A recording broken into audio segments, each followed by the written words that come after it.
Thank you very much, Deputy Speaker, and I rise to speak on the Public Accounts and Estimates Committee. And it's been very interesting having a chat with my good friend from Gippsland South over a period of time, and also the members in the Upper House in relation to this report and some of the issues, particularly focusing around Victoria Police. And obviously Victoria Police, we all know, we've just come off Police Remembrance Day, which I think everybody in this House would have joined together for support to our local police, but also support to our police management and those that have lost loved ones along the way. It's a tough job, and when you go down and you stand at those memorials and you speak to some of the families that have lost loved ones in their time, you understand how difficult and dangerous the role is. However, Deputy Speaker, we all know it's an essential service. Without Victoria Police, we would have many more issues here in our state. One of the things with Victoria Police is we know that as the population grows, Victorian police numbers need to grow with them. And in the report, in 5.7, it goes through some of the key issues in Victoria Police numbers. One of the things that's been highlighted is from the Chief Commissioner was around the fact that the attrition rate and the recruitment rate are not matching. And we've actually got more people leaving the Victoria Police now than we've had in history, and we're not recruiting at the same rate. And the budget highlights, originally it was said from the government that this was because they couldn't get people to apply. There was other issues in workforce stability, trying to get people to apply for many roles, not just Victoria Police. However, it appears from the budget it seems to be a budget issue, because the budget has allocated in 23-24 funding for a total of 502 police officers over a 2-year period. At the same time, Victoria Police are already 807 short. So they've got 807 vacancies on their rosters every day across this state. If you recruit 502 over a 2-year period, and Deputy Speaker, you don't need to be a mathematician, that still leaves us over 300 short.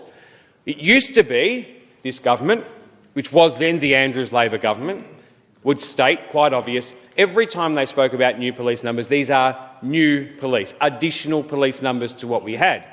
If you're trying to catch up 807, if you employ 807 over the next 2 years, you're at net zero. You have not recruited one new Victorian police officer to make an additional difference in our state. What's the impact of that when you're not recruiting Victoria Police? We see 24-hour stations being shut. We see a government trying to renegotiate the EBA with the Police Association to remove the requirement for one-man stations to remain as one-man stations. Currently, if they want to move someone from one-man station, they have to go through a process, and it has to be for things like a terrorism attack. It has to be a major incident. There has to be a genuine reason why you are going to make a smaller community, regional communities generally, more unsafe by removing the police officer they have.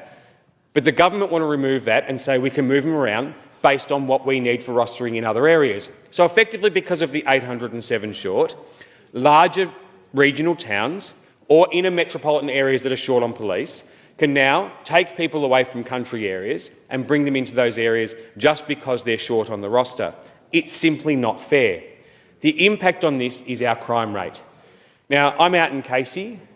We've seen across the state aggravated burglaries are up 40%. This is the amount of times people are going into a home with a knife, a gun or other weapon whilst people are home to steal things from their house. And I've said it in this place before. In the 2000s, people would come home, their TV was missing. Someone had burgled their house. They'd call the police, it was a cold offence, they'd go through and try and sort it out and try and convict whoever's committed that crime. Now we're seeing them come in with knives and guns.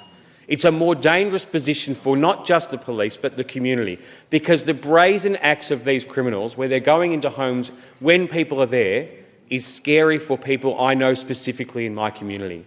But the scariest part about this, Deputy Speaker, is 55% of crimes are going unsolved in the Casey area. So that means offenders are getting away with more to commit more crimes.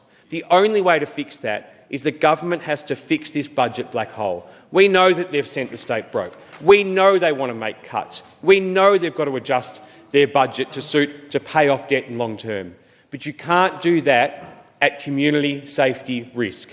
Too many people in our community rely on the fact when you call 000 because someone's in your house with a knife The Victoria Police will be there as soon as possible, and currently that's not happening.